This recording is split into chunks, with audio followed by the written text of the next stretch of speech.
I'm Elisa Parker, and we are here at the 23rd Annual Wild and Scenic Film Festival.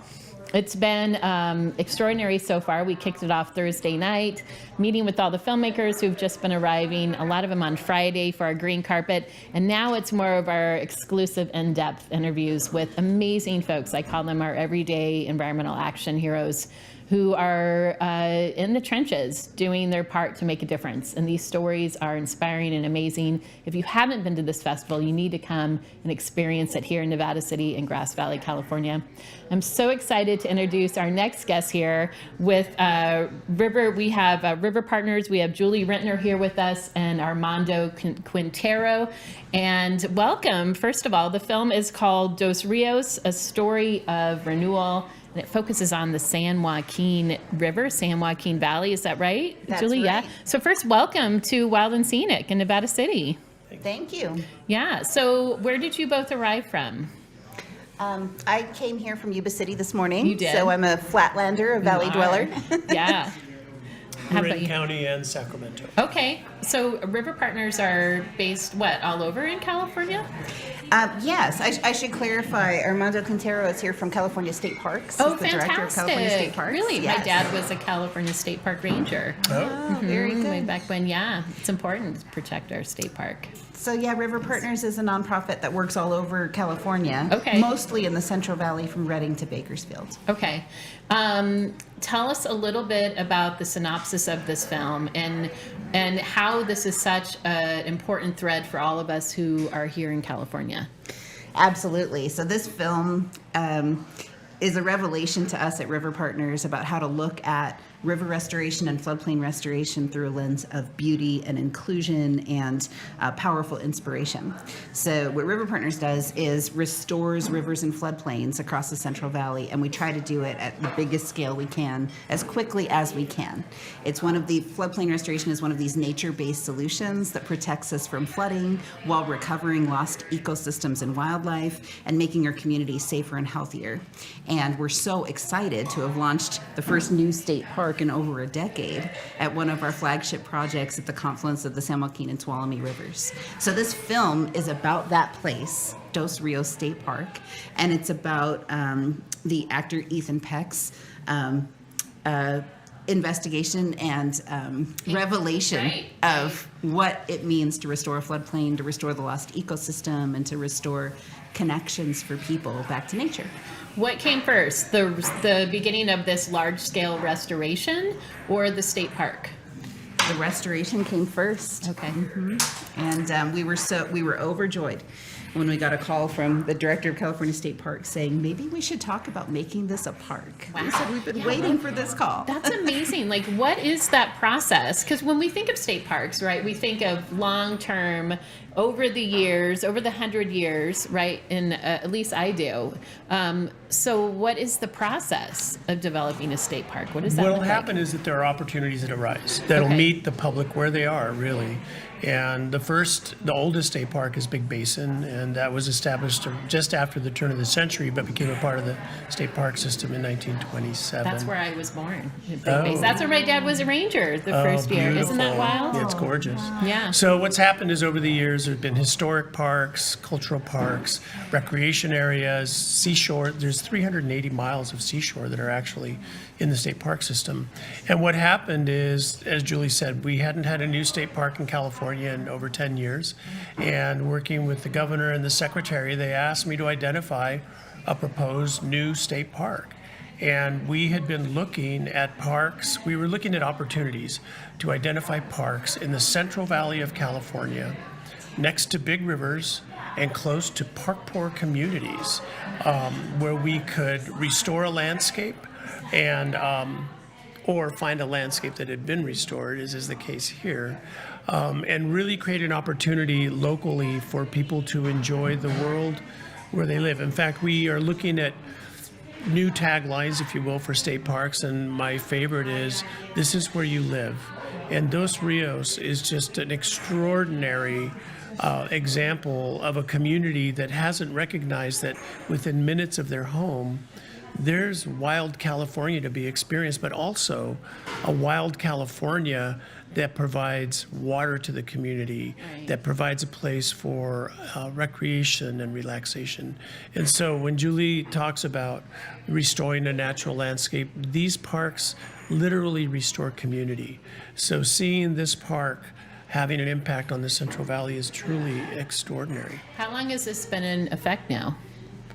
The park was launched just last year. Yeah. Oh, just last year.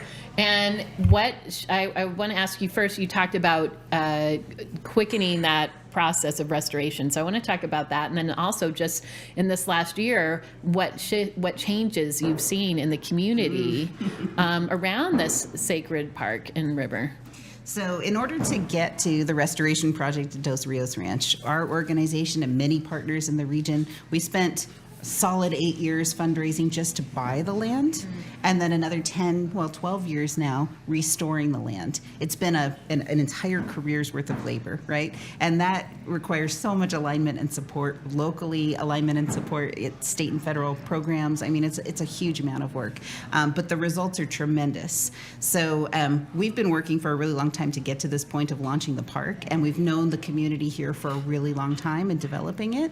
And I want Director Quintero to say a few words about the changes, but from what I've seen from that perspective is a tremendous outpouring of gratitude and excitement and almost like inspiration and empowerment from people who live right next to the river and never knew how beautiful it could be, or never knew that they could play a role in stewarding a beautiful river in their neighborhoods. Right, being river stewards. I know here, so we have Yuba River State Park and Circle.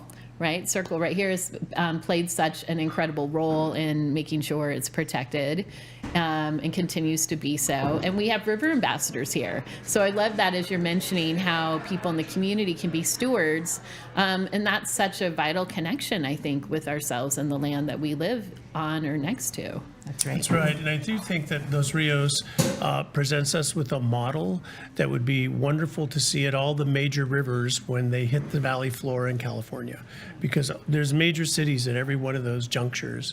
And one of the things about these rivers, as you just said, is they become community centers, and they become a part of the people's identity. So living in a community where you didn't have a park, or a place that seemed like it was far away, like if you were to go to a park, you'd have to go hours away from home, not realizing that the very place where you live, and in this case, I think Dos Rios looks like something that you might see in Africa in a floodplain. I mean, truly, there's a wildlife refuge just across the San Joaquin River from this park. So in the winter, you see thousands of water birds, sandhill cranes, geese, and it is something that you don't assume to be close to home. Wow, that's amazing. What a wonderful story to hear. And how do we all access this? Where do we go to for the park? Like, am I driving down I-5? Am I driving, like, what's for our people tech who want is to come so visit? good. If you plug into your phone Dos Rios State Park, it'll take you right there. But the park is actually, and this is the major rivers of the valley, are right in between I-5 and Highway 99. Okay. So whichever way you're headed south through this state, you drive into the center of the valley and you'll find this. It's almost like a beating heart of the water system. good- that's a Really way to put it. beautiful place. Well, and also because as being water keepers here, I mean, we have in California, right, there's water farmers and there's so much propaganda as you're driving from Northern California to Southern California, right? And to understand that there's such a heartbeat, like you said, the source is right there. What a wonderful way to go and to know about that. It's a key part of our state Right. and our livelihood. And this park actually shows people how water can be managed in California, because what's happening here is a 1,600-acre floodplain is being reconnected to the floodwaters of the Tuolumne and the San Joaquin. And you hear floodplain and it's like, oh, okay, a floodplain. But actually, when water goes into a floodplain and sits, it goes down into the groundwater basin.